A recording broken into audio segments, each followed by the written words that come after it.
लोग सोचे कि एक ही आदमी है गोली चलाने वाला, लेकिन 2 आदमी था।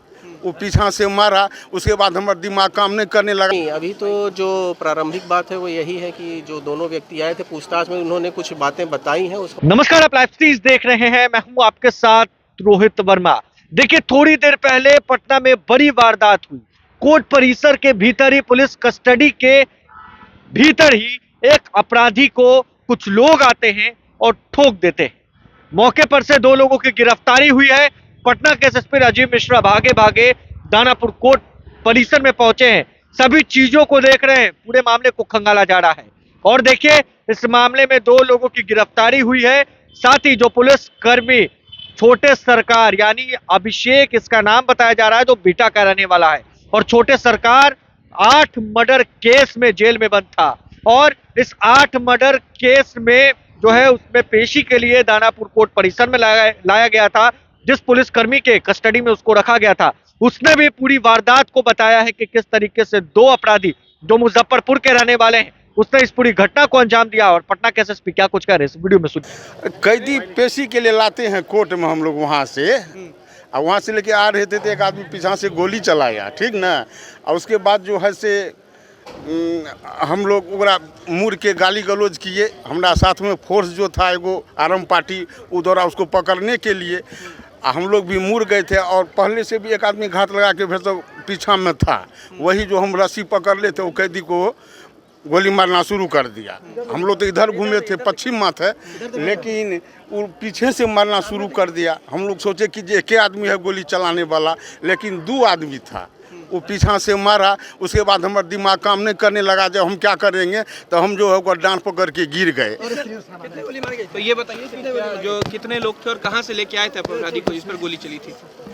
अपराधी को हाँ, तो पेशी पर आया था और उसकी जो है गोली मारकर हत्या कर दी। उस कैदी को कोर्ट में उपस्थापन के लिए एक जो हमारे ओआर के कांस्टेबल थे वो थे, और उनके साथ एक जो आर्म्ड गार्ड था वो भी SLR राइफल के साथ थे। और दोनों लोगों ने इसकी जो कैदी है इसके ऊपर जो हमला करने आए थे, दोनों व्यक्तियों को पकड़ लिया। एक व्यक्ति जो पहले गोली चलाना शुरू किया, उसको जो आर्म गार्ड था उसने पकड़ लिया था। लेकिन उसके बाद जो दूसरा व्यक्ति था जो भीड़ में था, जिसको ये लोग पहचान नहीं पाए, उसने गोली चला के जो कैदी था उसकी हत्या कर दी। लेकिन उसके बाद जो उसके साथ जो OR के कांस्टेबल थे, उन्होंने भी उसको पकड़ लिया और जो स्थानीय लोगों ने भी मदद की।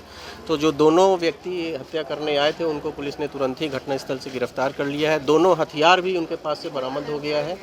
फायर्ड जो केस हैं, जो गोलियां चलाई गई, उनके जो फायर्ड केस हैं वो भी बरामद। इसके अलावा कुछ और गोलियां जो हैं उन लोगों के पास से मिली हैं। उसमें से एक व्यक्ति को जो हत्या करने आया था उसको भी पैर में गोली लगी है, जिसको पुलिस इलाज करा रही है। और अन्य लोगों के लिए अन्य जो लोग इसमें शामिल हैं, उसके संबंध में दूसरे जो जिसको गिरफ्तार किया गया, जो हत्या करने आया था, उससे पूछताछ की जा रही है।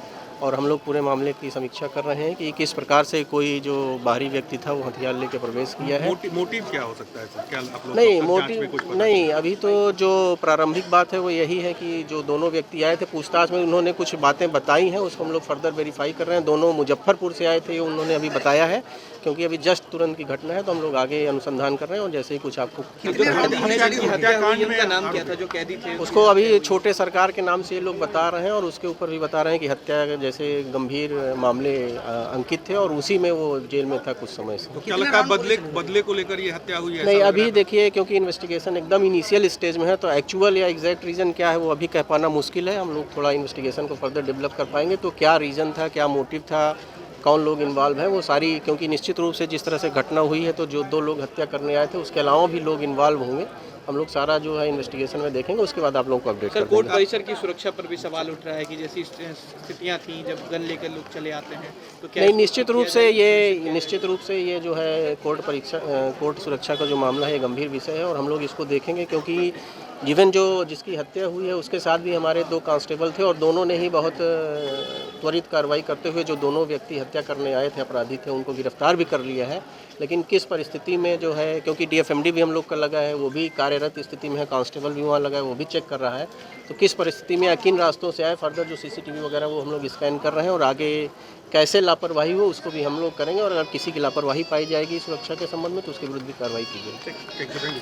तो हमने सुना पटना के एसएसपी राजीव मिश्रा को और उस पुलिसकर्मी को, जिन्होंने बताया है कि किस तरीके से इस पूरी घटना को अंजाम दिया गया है। और मौके पर से 2 लोगों की गिरफ्तारी हुई है, और जो हथियार इसमें बरामद हुए थे हत्या में, उसको भी जब्त कर लिया गया है। बहरहाल ये कयास लगाए जा रहे हैं कि आने वाले दिनों में और कई बड़े खुलासे हो सकते हैं। इस खबर में बस इतना ही। अगर आपने अब तक लाइव सिटीज को सब्सक्राइब नहीं किया है, जल्द से जल्द लाइव सिटीज को सब्सक्राइब कर ले। धन्यवाद।